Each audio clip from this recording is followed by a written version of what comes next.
Hey, what's going on everybody? IcyCat here. So there's been lots of interesting news in the past week between the developers releasing new info and Gamescom. We've got the new German operators, new game mechanics, and a look at the new Spectator Mode, which could help set Siege up as the next big thing in esports. So let's take a review of it all as we go in depth with the new info on Rainbow Six Siege.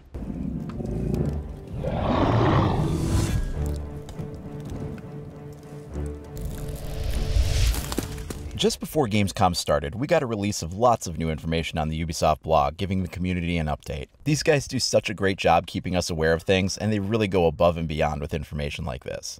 So first up, they talk about movement, and how there's now a penalty to drop shot with the transition time between standing and going prone getting doubled. This is huge. We're not going to have any of that Call of Duty drop shotting crap going on. When I sat down to play my very first game of Siege, before I even left the spawn, I tried to do a drop shot and couldn't. Next I tried to sprinting drop shot and I couldn't do that either. I think I did a little fist pump and shouted, "Yeah!" I was so excited to see that movement exploit had finally been resolved.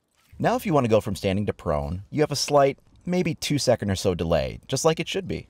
There's no delay, however, to switch between standing and crouching, and I did see some people becoming human toasters as they kept popping up and down from behind crates. A slight delay to this stance change as well might be helpful, so we don't have to recreate the days of Vegas when people would cycle rapidly between crouching and standing as they got into firefights to make it hard to hit each other. Maybe either make it take a second or two longer to actually transition the crouch animation, or make it so there's a 1 to 2 second delay between when you do and when you can do it again or something. Just gets slightly annoying to see gun-toting prairie dogs popping up and down rapidly from cover positions.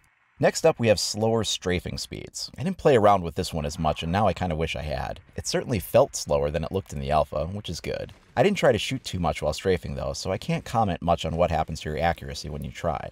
I hope strafing while shooting appropriately wrecks your accuracy as you'd expect it to though. I will say though that all of the movement conveys a sense of heaviness, and feels far more realistic than most other FPS games do. There's also the announcement of free lean on PC with a keyboard and mouse, so you don't have to ADS first to lean. Sorry guys, if you're playing with a controller you still have to ADS, and then to press the left or right joystick to lean. It's just a limitation due to there not being as many buttons on a controller. As a console player myself, it didn't feel too bad to me though. The button sequence is pretty fast to do and fairly intuitive, so I'm not worried about leaning with a controller at all. Next up, we've got new info on firearms. The big reveal here was having the fire selector capability added to the game. The forums and the subreddit have been buzzing about this topic for a long time, and I know this reveal helped a lot of people breathe easier. I can honestly tell you it was so hard seeing everyone worked up about this issue while I knew it was going to be in, but I had to keep my lips sealed until Ubisoft revealed it first. I think I was the first person on my team to discover it when we were out in Montreal, and I was so excited to find out that I could do it. You just press up on the D-pad and it changes between your fire rates. I checked it out, changed it to single shot, and sure enough, I was shooting in semi-auto with an assault rifle. This functions exactly like you think it would. I didn't try it on every gun, but I tried it on several. So I can't comment if every automatic gun has a burst option or not, but most seem to. They also talked more about weapon attachments. Now I can confirm that silencers are in the game for most weapons, and you could go with a completely silent loadout if you wanted to. The range of sights are extensive. We've got red dots, EOTechs, ACOGs, and reflex sights. Some of the CTUs even have some slight variations on these as well, which is a cool little touch. Grips help with recoil, and laser sights help with hipfire. We were able to stack up all kinds of attachments on a gun, making it truly customizable.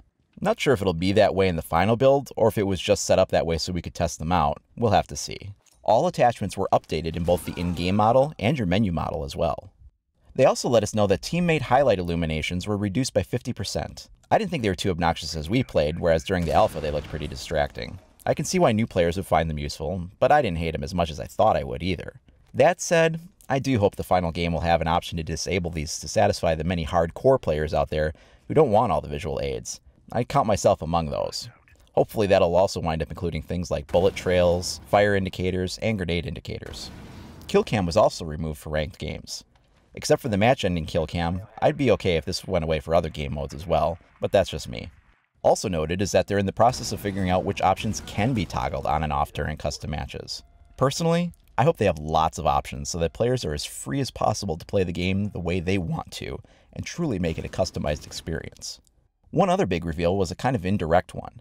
At the top of the blog is a picture showing operators with custom paint jobs on their guns. There's a blue tiger stripe shotgun, some kind of orange and black pattern on the assault rifle, and a rainbow one on the handgun. If you look closely, you can also make out some kind of beige custom pattern on the shield as well. Combine that with this picture that was released a while back, and you can put 2 and 2 together on custom weapon paint jobs for yourself. Gamescom also had lots of new info for us with the teaser of the new map, Canal. This was easily my favorite map we played on. It's big and complex. Then there's the new operators themselves. Blitz has an electronic flash-equipped riot shield. Bandit can electrify metallic surfaces and items like barbed wire. Jaeger can deploy a kind of anti-grenade gadget that sort of reminds me a bit of a trophy system. And IQ has an electronics detector, useful for finding gadgets and some objective types. I'll be doing a more detailed workup on these operators soon, so make sure to subscribe so you know when I drop that info. The other piece of big news to come out of Gamescom was the reveal of Spectator Mode. This will be great for esports play, as well as players that just want to analyze the flow of games and figure out new strategies. It's hosted by an 11th player who cannot play the game themselves or chat with the other players in the game. It'll be interesting to see how they work anti-cheat systems into this. On a PC, you could be running other software applications that could circumvent the game's built-in chat restrictions. Maybe they'll put in a delay or something. We'll have to see how that works out, but I do know they're putting all their efforts into making this a fair and balanced system that can't be abused. It'll be a great thing for competitive play, league play, tournaments, you name it. This last week has left us with lots of new info to be excited about and takes things in a really positive direction. So what features are you most excited about?